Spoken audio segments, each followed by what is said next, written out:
the most interesting thing to me about the value of diversity is it doesn't feel easy all the time. And the presence of diversity, of people who are different than you, can feel uncomfortable. It's hard, but it's actually that feeling of it being hard that makes you get smarter and makes you come up with better solutions.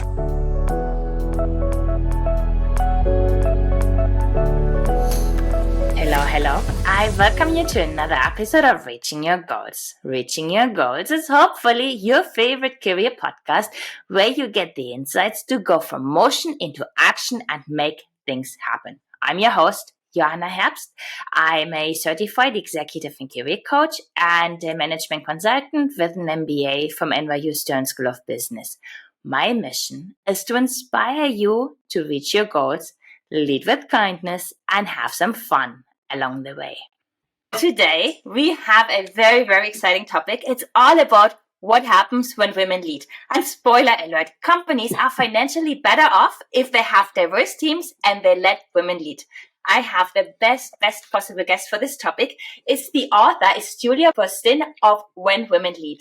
And Julia is not only an author, she's also the CNBC senior media and tech correspondent and has been an on-air reporter for the network since 2006. She also plays a central role on CNBC's bi-coastal tech-focused program, Tech Check, delivering reporting, analysis, and CEO interviews with a focus on social media and the intersection of media and technology. In 2013, Julia created and launched the CNBC Disruptor 50, an annual list she oversees, highlighting private companies, transforming the economy, and challenging companies in established industries. She also helped launch the network's Closing the Gap initiative, covering the people and companies closing gender and diversity gaps. She published her first book that I just showed you, and today we will find more about what happens when women lead. Julia, how are you doing this morning? I'm doing great. Thank you so much for having me. This is the magic of technology. I'm in Los Angeles, you're in Zurich, and it feels like we're in the room together. Yes, but here it's sunny, and in your case, it's not yet. And to get things started, I prepared a few rapid-fire questions just to make sure that we get to know you a little bit. Are you ready? Sure, let's get started. In your book, you're mentioning that your boys are discussing the different superpowers. What is the superpower you want to have? I think the superpower I naturally have is being curious and asking a lot of questions. And I think that's why I'm a journalist. I love to ask people questions. The great thing about it being a journalist is that most of the time people answer. But I think that's my natural superpower. I think the superpower I'd like to develop and I'd like to continue to work on, because superpowers are things that you can build. They're not things that are innate. They're things that are developed. I think that what I'd like to develop more is this idea of getting things done or really pushing the limits. So I have a lot of great ideas, and I think sometimes I'm afraid to try them out or afraid to really put them to the test. And I think this idea of not being so afraid would be something I'd want to develop. Love it. And you just mentioned that you're a journalist, and I know you had 2 different jobs in that area. If you had not become a journalist, what is another career you might have enjoyed? I love to learn. I love to read. I love to write. And so I also think I would have loved to be a professor. And actually, I have to say that having done all this research for my book, When Women Lead, and interviewing so many entrepreneurs and investors, I actually think I would love to work as a venture capital investor, because you get to see so many ideas and so many companies. And I actually think being a VC investor in many ways is very similar to my job now, where you're meeting a lot of people, effectively interviewing them and trying to figure out if their companies are good or not. Yeah.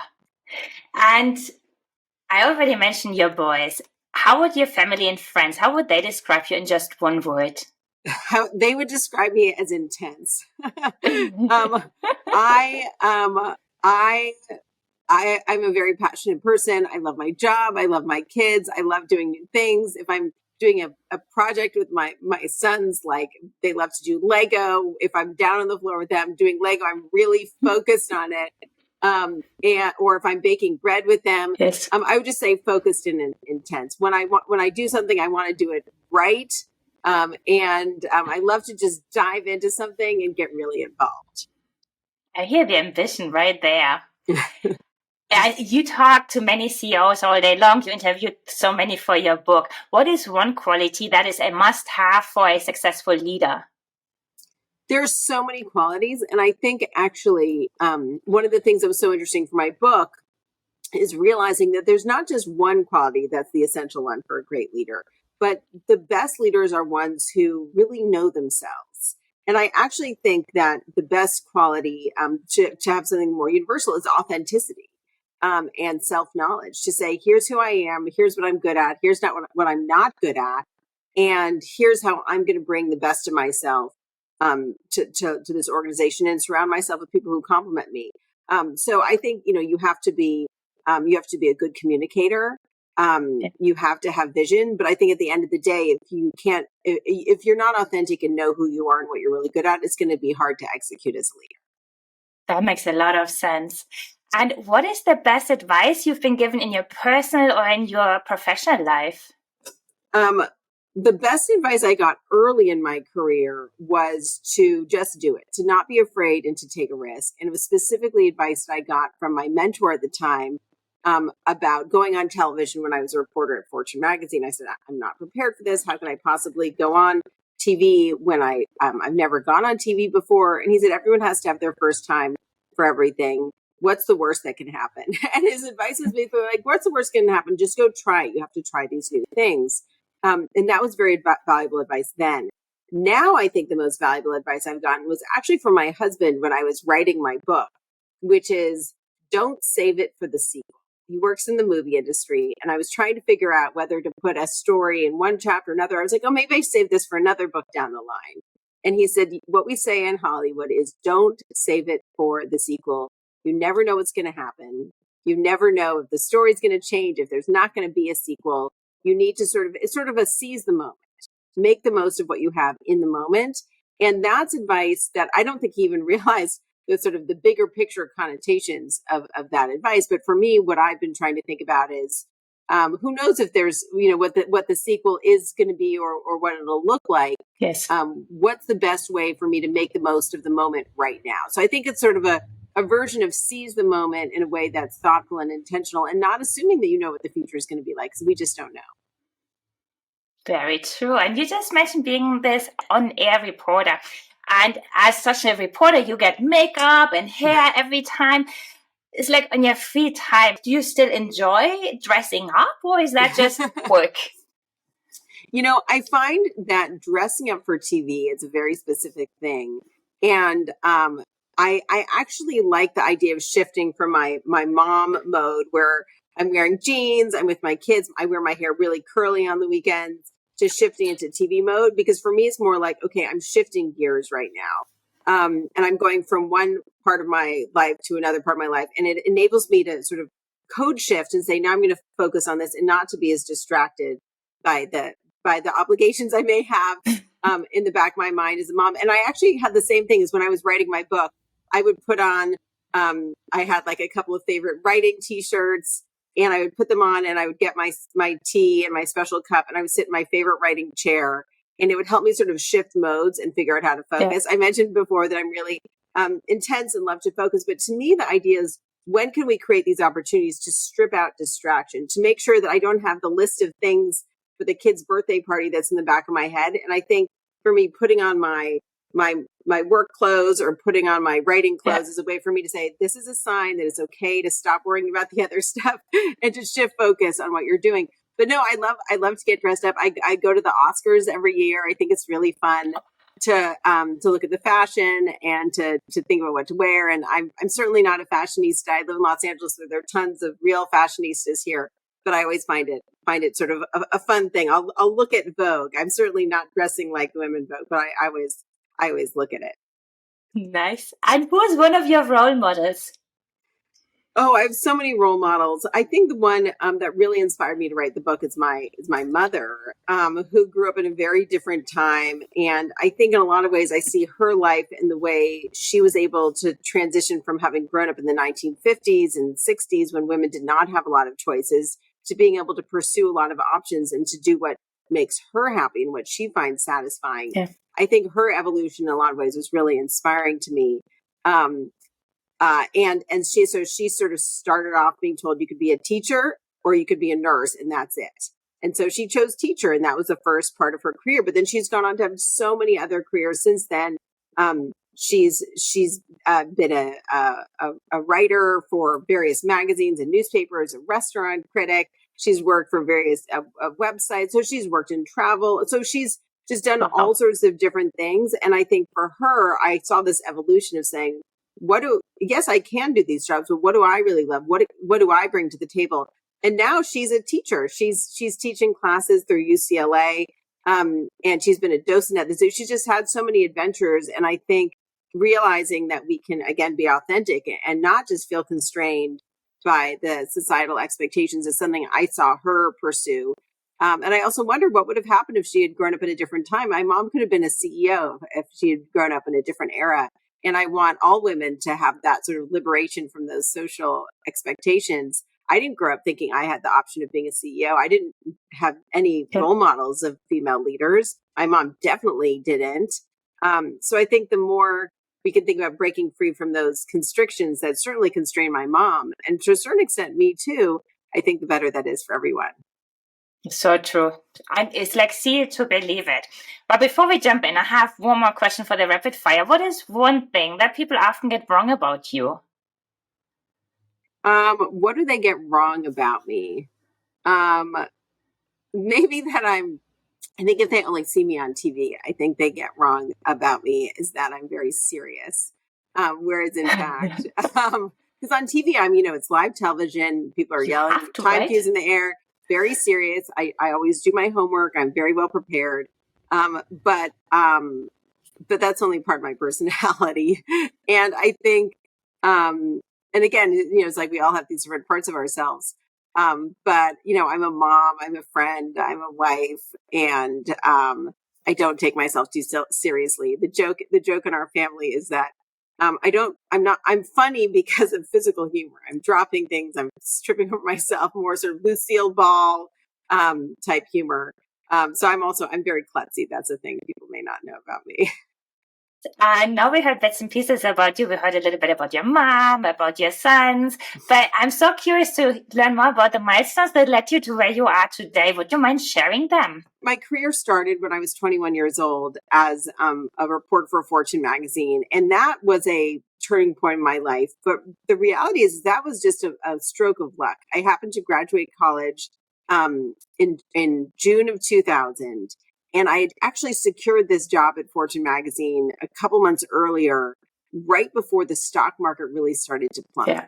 So I got this job at a moment in time when people were still hiring in the magazine industry. And that was a really remarkable stroke of luck for me. So that was a milestone, getting that job. I was the youngest person hired by Fortune magazine. I was 21.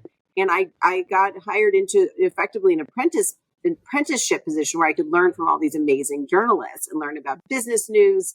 But the other real milestone for me was when my mentor said, you should try going on TV. There's an opportunity. Just do it. Don't be so afraid. And that was a key turning point.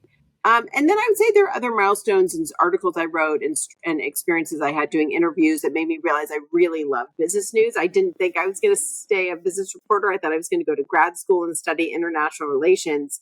But when I thought this is something I really love, or the TV stuff is something I'm pretty good at, I think that helped me find my way to CNBC. So then the other milestone was starting as a reporter on CNBC. And then I think in my career at CNBC, there was a moment that helped me define what my position is at CNBC, which is a real focus on technology. And that was in covering the Facebook IPO, and then pitching to my bosses that we should do a list that is now the Disruptor 50 list. And we've done it for 11 years now. And that I think everyone can be entrepreneurial. My book is largely about entrepreneurs, but what I truly believe is that we can all be entrepreneurial in our own ways. And people who are happiest are those who find the things that they really love and they pursue them either by creating them or by doing them within a structure. And for me, I love my job because I've been able to be entrepreneurial within my company. And so I was covering the Facebook IPO, and I thought, we need to have our viewers be aware of what these companies are like Facebook long before they go public. We need to figure out how to cover these companies in such a way that we're educating our viewers about the tech trends, about the underlying technologies, about how our society is going to change because of technology. Yes. And so I went to my boss and I said, hey, this Facebook IPO has been an amazing journey to cover this. It was a crazy story. But why don't we do this before these companies go public? Let's create a system where we're tracking and reporting on and aggregating the most important private companies long before they go public. And I also pitched maybe 10 other ideas in the same meeting. But this one, he's like, you're right, that's a good idea. Let's do that. And 11 years later, we have this institution that is the Disruptor 50. And so for me, that decision not to be afraid, it goes back to the best advice I ever got. Don't be afraid, just pitch the thing, try the thing, don't save it for later. That led me to have this project that I really love doing and I find so gratifying. And I think it all comes down to what is the thing you love to do, being honest, and authentic to yourself, and then finding a way to pursue it. And the book you wrote is called When Women Lead. Should our male listeners now tune out and stop listening, or not at all miss this book? Not at all. So this book, When Women Lead, originally I wrote it in a lot of ways for the men who I know, the men who watch CNBC. I wrote it for them to read just as much as I wrote it for women to read. And I actually didn't want the word woman on the title of the book. I didn't want woman on the cover. And I remember going back and forth with my editors saying, well, I want men to read this book. They need to understand how they should be leading differently. And she said, we still need women in the title because the book is about women. But there was this big debate because I think it's really important that men read this book as well as women. I mean, the reality is that women will find this book inspiring. They will find a lot of the data and it resonates with them. Oh, gee, that's something that I've experienced myself. Or, oh, I could see myself in that, very relatable. Leader. Very relatable. But for men, what I hope it does is say, hey, these people are succeeding by leading in a way that's totally different than the stereotype of how leaders have to act and behave. And I, as a leader, I, as a man, will be more successful, A, if I lead more like these women, and B, if I understand the value of investing in women, of having female executives around me, and really investing in diversity. And so I think there's a real financial opportunity for men, as well as a personal development opportunity to take a page from and to really learn from the women I profile in the book. And when we first spoke, I told you that it's years ago, I did my own startup here in Switzerland. And then I found that there were so few female founders, and it really bothered me. I reached out to women who got VC funding. I called up CEOs here and asked them, what are you doing for the women? This is not right. I went on stage for conferences. So that was really something that was triggering me. So this book brought a lot of emotions back. So it really had a lot of meaning for me. So I found this very, very powerful. And you are quoting this figure about the VC funding. It's the women get, probably the latest one is different, but I think had 6.5% get funding, and they get 2% of the cake. Yes. So that's actually, I think with journalists, there's always a question that sparks a story, right? And for me, the reason I wanted to write this book is because of that number. There was this number that kept on coming up, and that female founders at the time were getting about when I started working in the book, we're getting about 3% of all venture capital funding. And I kept on thinking, 3%, that is a teeny tiny number. Nothing. It's nothing.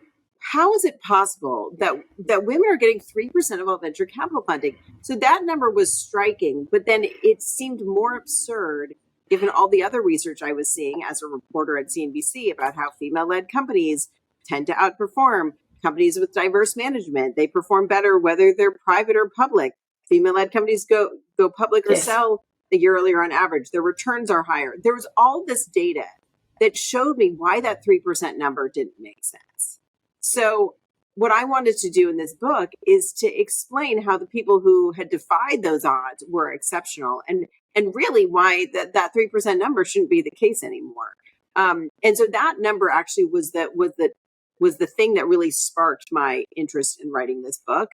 And I figured if I could explain why it was irrational to have that 3% number hold true, then I might illuminate something for people on both sides of the equation. It might help women help navigate challenges and bias, and it might help men who control the capital understand why they're missing out. I'm not blaming them. I'm not accusing them of anything. I'm just saying you're actually missing out if you're not seeing the full picture of what you could be investing in. And we need that changes now as a society, because those companies, they become big organizations and they employ the founders of the next generation. And if that is all men, there's a ripple effect right there. So I feel there's a responsibility on all those sides to open the doors and let the minorities, let the women in and really benefit from that. There's a responsibility, but I don't think that people will do things just because it's the right thing to do. I think people do things that they see a financial motivation for. And my argument is don't do it because it's the right thing to do. Do it because you'll be more financially successful because of it. But so ultimately for my book, When Women Lead, I interviewed 120 women. I read 300 academic studies. I incorporate 60 stories in the book and most of those academic studies in the book. But really, what I'm trying to do is tell the stories of how people can defy the odds. And the reason why I chose to focus largely on technology, the books are not all about the startup space or tech space, but I think it's important to tell a lot of those tech stories because technology is incredibly powerful in our lives. These startups have the potential not just to make someone a lot of money, but also change the way we all live. I mean, think about every app on our telephone, the way we travel, the way we go on vacation with Airbnb, get around a city with Uber or Lyft. I mean, the tech companies are transformative. They talk about Facebook that we just were talking about earlier. So there's this transformative effect of tech companies, but also that it's true that if you are part of a tech company at the very early stages, either as a founder or an early employee, you have the potential to make so much money that you will become an investor for the next generation. So it's very important to acknowledge that if you're one of these, some people who are going to make $100 million from a tech startup, that is not just generational wealth for you, but enables you to pick the startups that are going to be able to succeed. Because then you could write a check as an angel investor and set up the next generation of startups to grow. And the one thing I know is very natural that we tend to people that are similar to us. So if somebody went to Harvard, they might go to somebody that looks like them 20 years younger. So me as a female, I also tend to favor women sometimes. Like if I have to pick, I would go with a woman because I can relate. So I know that's very natural. The problem is just that the decision makers, we don't have quality there. It's unconscious bias, but there's also this concept of pattern matching. I actually didn't use the word unconscious bias much in the book because I feel like it's just so overused that we've stopped to even know what, even think about what it really means. But there is this instinct to gravitate towards people like yourselves. There's nothing malicious about that. That's the other thing is I want to remove the concept of malice here. Of course, and I see it all the time. I've seen it my whole career where the men feel comfortable with people like them and women tend to feel comfortable with people like them. But as a result, if you don't embrace the discomfort of being around people who are different than you, then you're missing out on a huge opportunity. So I think there's just the ease of being around people who are like you. And for a lot of investors, if they're going to be spending a lot of time with a founder, they want to be with someone who they like and they like hanging out with and they can chat with when they're in between business conversations.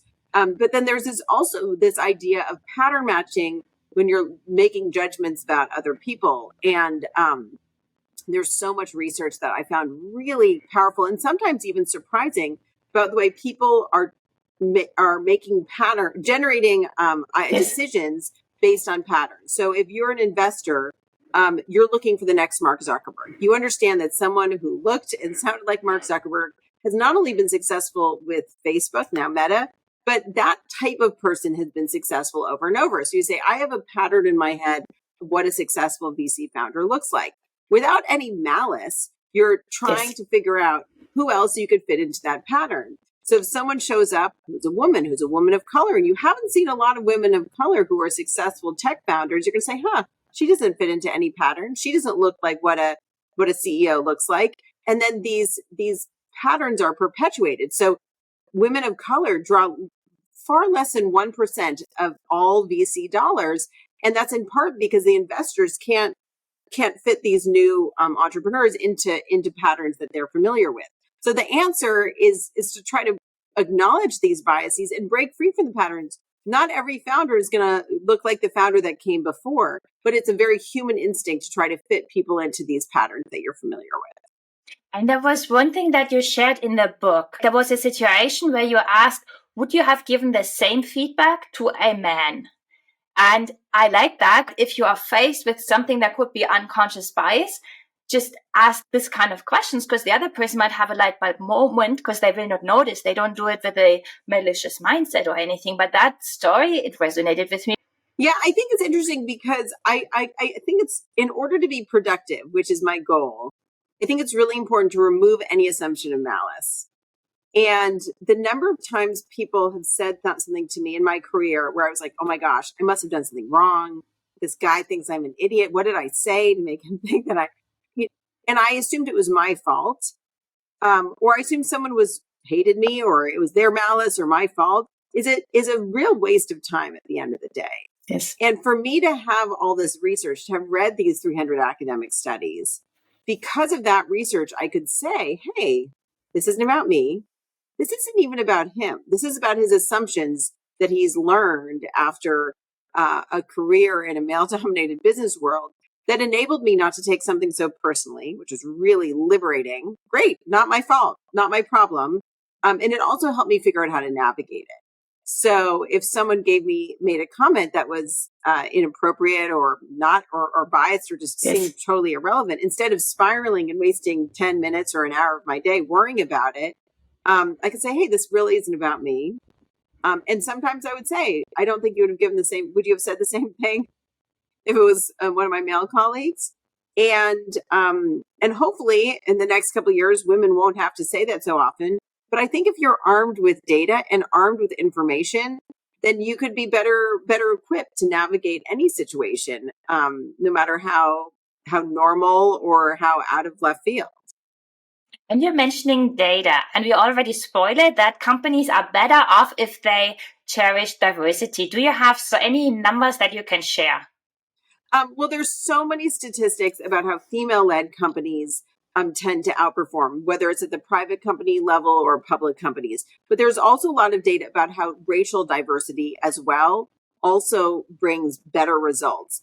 One reason why, because I think that a lot of people are like, oh, this makes sense. Diverse perspectives bring new solutions. I think one reason why that people overlook that is very, very important, that some great research and studies found in my book, was this idea that diversity is valuable, not just in that it brings outside perspectives, but that the presence of outsiders, the presence of outside perspectives encourages everyone in the room originally, the original homogenous group, to effectively get smarter, to raise the level of their game. And I think that's the piece about diversity that should really encourage the people in positions of power to say, I will get smarter if I have people who are unlike me around me. And there's a study in the book that I really loved, the one about the fraternity brothers and sorority sisters. Do you remember that one? Because to me, this study, and I encourage everyone to read this study, it's so interesting. It really encapsulates the true value of diversity.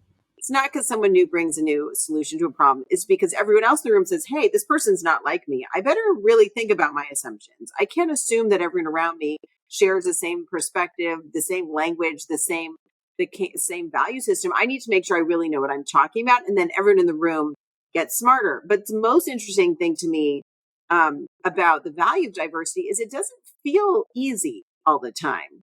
And the presence of diversity, of people who are different than you, can feel uncomfortable. It's hard, but it's actually that feeling of it being hard that makes you get smarter and makes you come up with better solutions to problems. So to me, that study was a revelation. And there are other studies like that really articulate the game-changing value of diversity. And also having something that feels uncomfortable is okay.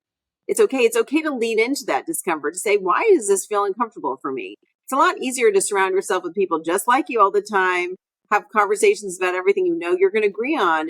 But being forced to reconcile with people who are different than you, different backgrounds, different perspectives, they may have a really good argument for something that's in disagreement with you. I think that discomfort is something that makes companies more successful. And I write about a couple female founders in the book, female CEOs in the book, who figured out how to build that discomfort into decision making. A woman named Deidre Packnad, who she has a software that's to help companies manage their sort of workflow.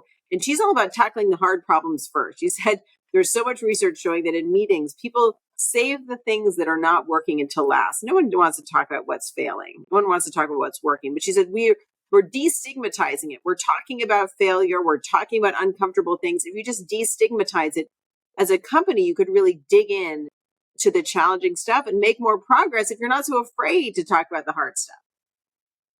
And there's one more thought about why diversity really helps. I mean, it's like women are so often the decision makers for purchases. So if I, as a company, I produce a product that has been partially been designed by the person that will buy my product, I guarantee it will be better suited for that person. So I think there's just some logic right there. Oh, yeah. So there's this whole concept of proximity to a problem. There was an investor I interviewed for the book named Frida Kapor-Klein, and she talked about how the founders that have proximity to a problem are going to be better equipped to solve it. If you are working on a femtech company, a company that's focused on women's health, you may have a different perspective about what it's going to take to be effective to have a femtech company, because you understand the consumer in a different way than a man would. It doesn't mean that a man wouldn't be a helpful part of the process, but it's essential to involve people who are close to the problem in decision making. And if you think about the fact that not only are women half of the population, but they compose 80% of all purchasing decisions. So at least the latest data I've seen is that women make 80% of purchasing decisions, whether it's cars or washing machines or big ticket items. If women are making those decisions, or even in healthcare for their families, women are making those healthcare decisions, it's really important to involve those female perspectives. If you're a company and you have a product that's not just serving white men, you're going to want to make sure people who are not just white men are involved in building those solutions for them. And there's one other question I have to throw in there. I mean, it's not really related to that. It's like you were interviewing so many people and you were throwing around so many names, the VCs here, the entrepreneurs there. How do you manage to remember all those names? That was one thing I was just asking myself the whole time.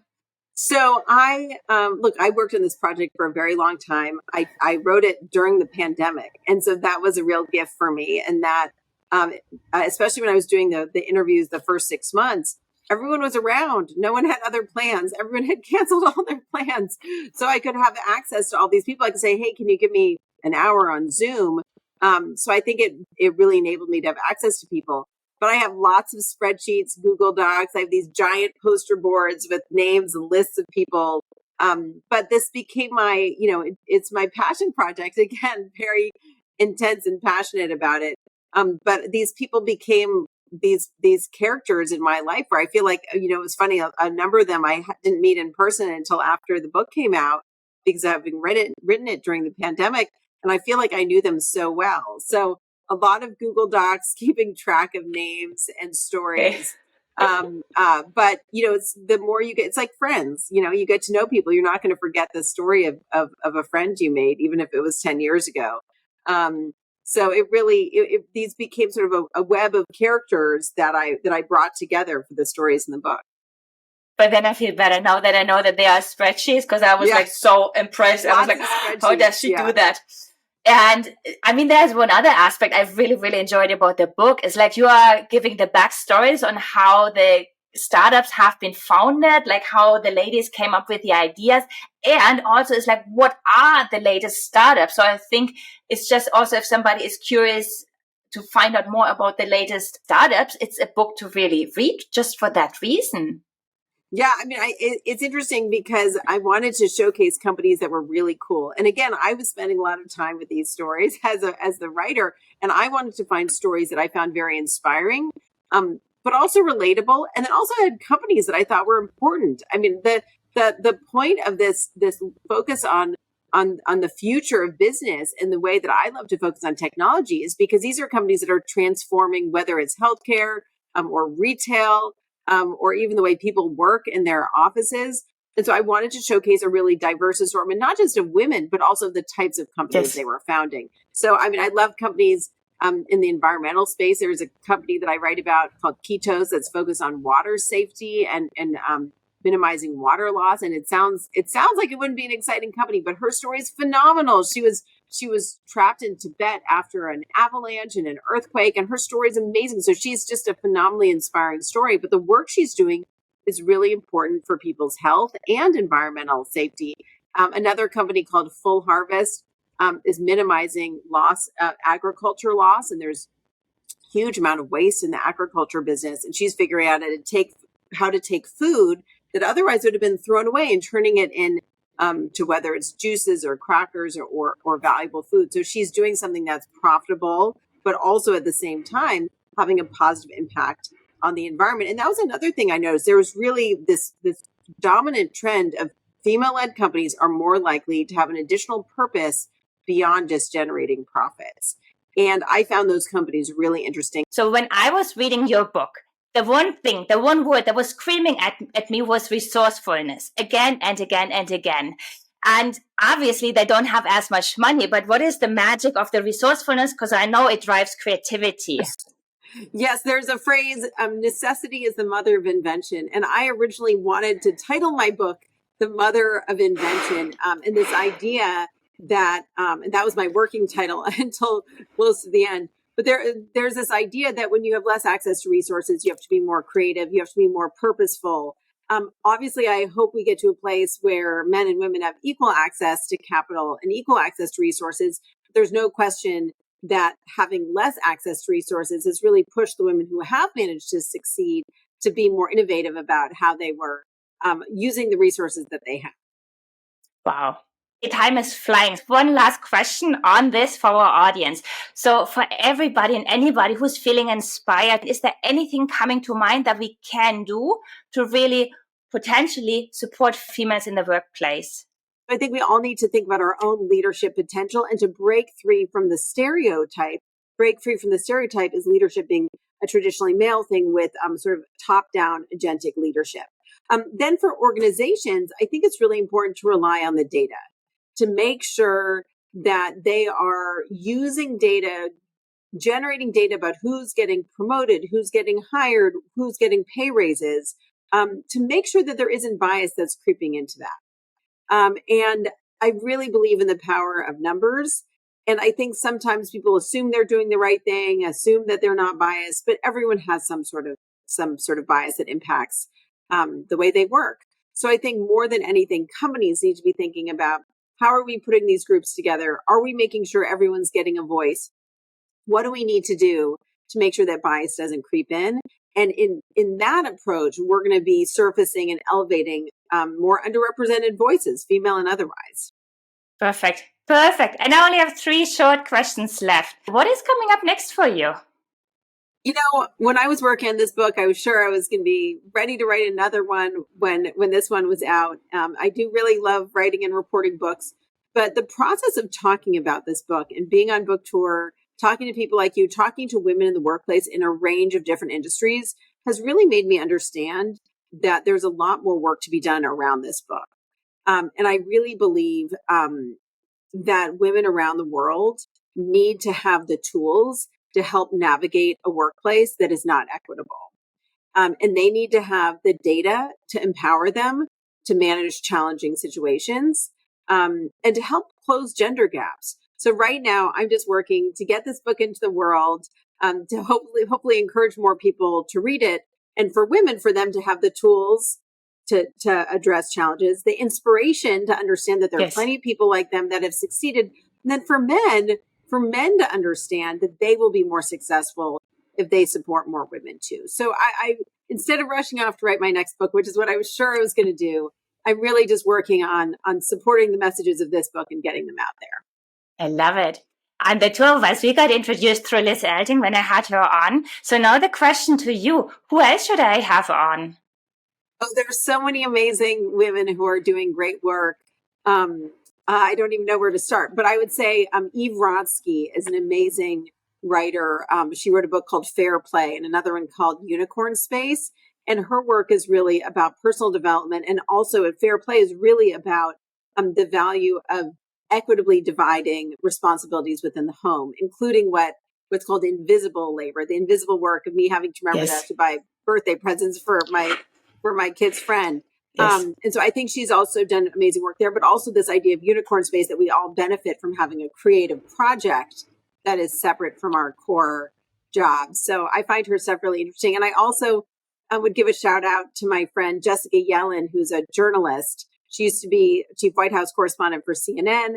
Now she runs a platform called News Not Noise. And I think she does a great job with her newsletter and content on Instagram of just giving real straight news, no opinion, breaking down complicated issues. And I think they're both awesome, phenomenal. Oh, perfect. And for everybody who is inspired, they should obviously buy your book, When Women Lead, and it's really good. So I loved it. And so I have to say, I recorded the audiobook version myself, and I won an award for the best business audiobook recording. So if you'd rather listen to an audiobook, you can also buy that version and listen to me tell you. So there's no excuse.